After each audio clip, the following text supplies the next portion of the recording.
We are not who we say we are. We are not who we want to be. We are the sum of the influence and impact that we have in our lives and in others. If who we are is measured by our influence and impact in our own lives and in the lives of others, then I say that Unitarian Universalists are made for this moment. We who are gathered here are who we say we are because of the sum of the influence and impact of those who came before to make this faith and this congregation what it is today. We are made for this moment when we are being called to bring the fullness of who we are individually and collectively to have a positive impact at this crucial juncture in history. We are made for this moment when spring is arriving, green grass is growing, flowers are blooming, birds are nesting, children are playing and learning. We are made for this moment when people of all ages are gathering courage, gathering strength, gathering hope, gathering to create joy, grow connections, deepen commitments, organize coalitions to build a movement that will have an impact now and for generations to come. We are made for this moment when so much is at stake. If you're here today, I think it's safe to assume that you know as well as I all that is at stake for your own lives, the lives of people you love, what's at stake for your communities, for our country, and for our world. But our task today is not to sink into overwhelm and despair at the enormity of the task at hand. Our task is to rise to meet it, to meet this moment, which is what Unitarian Universalists have been doing for as long as there have been Unitarians and Universalists. Throughout the ages, our ancestors in faith have risen in response to the call of love. From the Unitarian Francis David, who nearly 500 years ago in the small hamlet of Transylvania taught that we need not think alike to love alike. To the Universalist John Murray, who is credited with bringing universalism to the United States nearly 300 years ago, who taught not hell, but hope and the everlasting love of God. These early founders of our faith preached not a passive romantic kind of love, but an active, divine love of the kind that compels action, the kind that has influence and impact, the kind of love that has the power to transform lives. A divine love that is inclusive and all-encompassing, a love that leaves no one out. The love that is at the center of our faith is a liberating love that now and throughout the ages of our Unitarian Universalist movement has compelled the ongoing fight for freedom. Freedom of religious belief, freedom from the tyranny of authoritarian rule, freedom from enslavement, freedom for the exercise of individual conscience, freedom to protest, freedom to have a voice and a vote in democracy, no matter one's race or gender. Freedom to love and marry the person of one's choosing, no matter their race or gender. Freedom of gender expression, freedom of reproductive choice, freedom of movement and migration, freedom from incarceration, freedom from poverty. Wherever conditions exist that oppress the full flourishing of the human spirit, Unitarian Universalists have been there, taking risks and making sacrifices, large and small, rising to meet the moment. We like to lift up the heroes and martyrs of our movement, like Francis David, who ended up dying in prison for his heretical religious views, and John Murray, who fled religious persecution in his homeland of England, and Henry David Thoreau, who went to jail for his refusal to pay taxes for what he considered to be an immoral war. And more recently, and perhaps more relevant to today, there's the Reverend Waitstill Sharp and his wife Martha, Unitarians who were sent on a mission to help Jews in Europe escape Nazism, and Norbert Čapek, who founded the Unitarian Church in Prague and later died at Dachau, where he was imprisoned for operating a shortwave radio out of his home.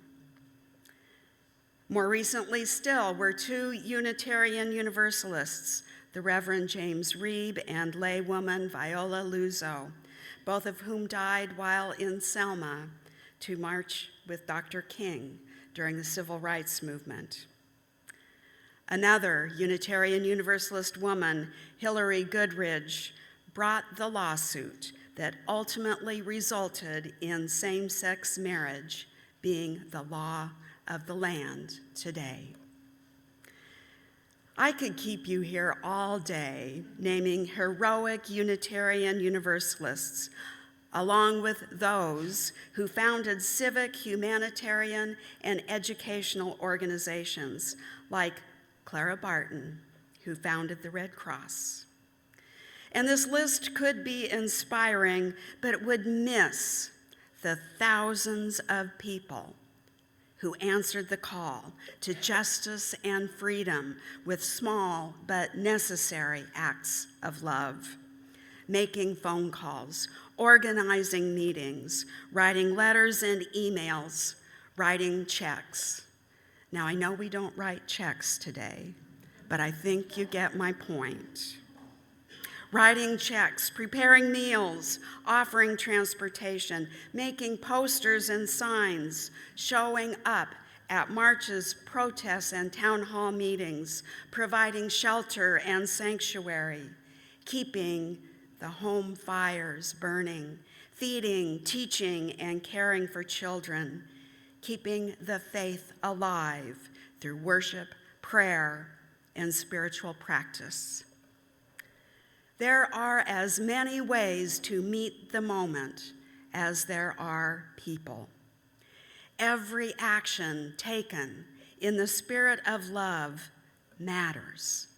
And however large or small the action, the risk or the sacrifice, it is never taken alone. We need each other. We are stronger together, because together our power is amplified. This past week, I've been seeing videos of mass gatherings around the country at town halls, protests, and rallies. Some I've seen on the small amount of televised news that I watch these days, but mostly they've been on social media posts of friends of mine, most of them, but not all, Unitarian Universalists, who were present at the events. From a gathering of hundreds for a town hall in Iowa, to a gathering of hundreds outside a Social Security office in New York, to a gathering of hundreds at the state legislature here in Nashville, to a gathering of 34,000 in the state capital of my hometown in Denver, Colorado. These numbers alone are cause for hope. But when we stop to consider the countless numbers of people working behind the scenes to make it all happen, organizing, getting the word out, arranging transportation, giving moral support and encouragement, making phone calls, sending emails, and yes, writing checks. This is when I know that we are made for this moment. This isn't just who we say we are or just who we want to be.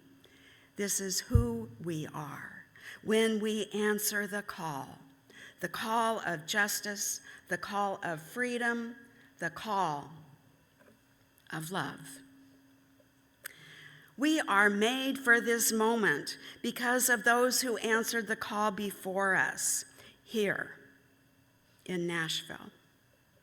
Here in Nashville, 75 years ago, here in the segregated Jim Crow South, people gathered and dared to cast a vision of a liberal religious community dedicated to inclusive, life-affirming values of freedom and justice for everyone.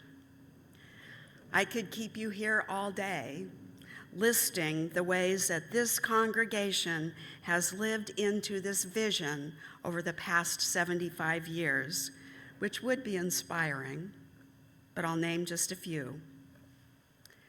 Opened an integrated preschool, hosted events for divorced and single people when it wasn't socially acceptable to be divorced or single.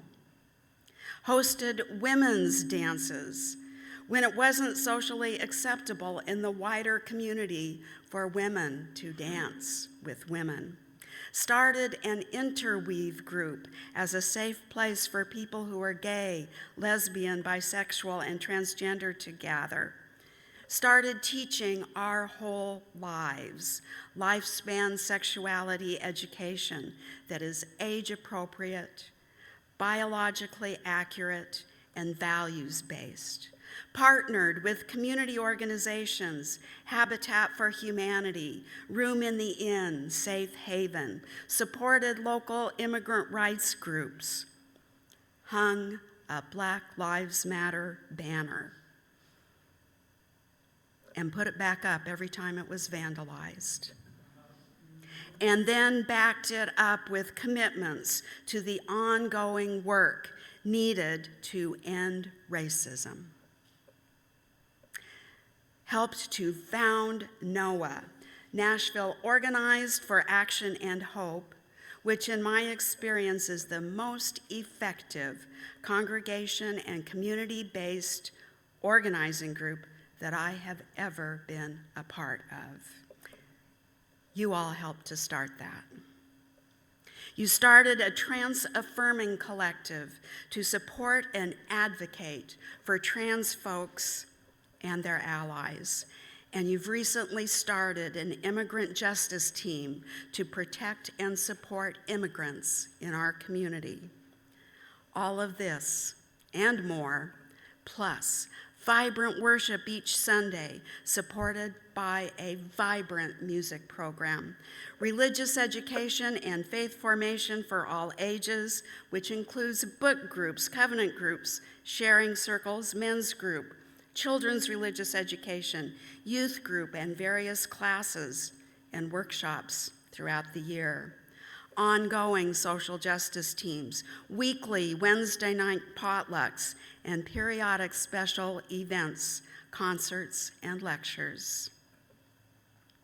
And all of this is funded by 3 annual fundraisers. And I have to say, all of it is funded by you, but the fundraisers are an auction, the Urban Craft Fair, and the annual pledge drive.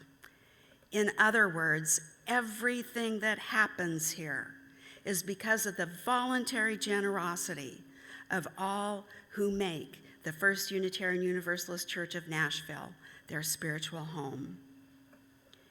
If we are the sum of the influence and impact that we have in our lives and in others, then this congregation is who we say we are, not always perfectly, but faithfully, rising to meet the current moment by living our mission statement, which says, we gather to create community, nurture spiritual growth, and act on our values. Together, guided by reason and inspired by love, we celebrate diversity, confront oppression, and promote environment and social justice. We are ever grateful to those who came before here in Nashville, who organized the meetings, made the phone calls, sent the letters and emails, taught and cared for the children, and yes, wrote the checks, showing up week after week, answering the call of love.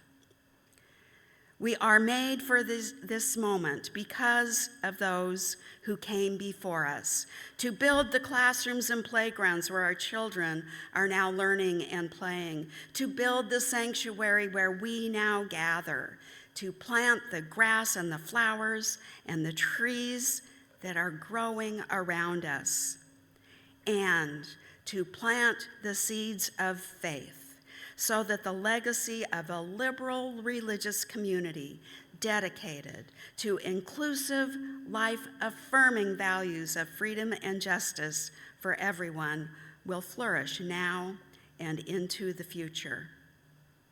My friends, the call to justice, the call to freedom, and the call to love is ringing through this moment.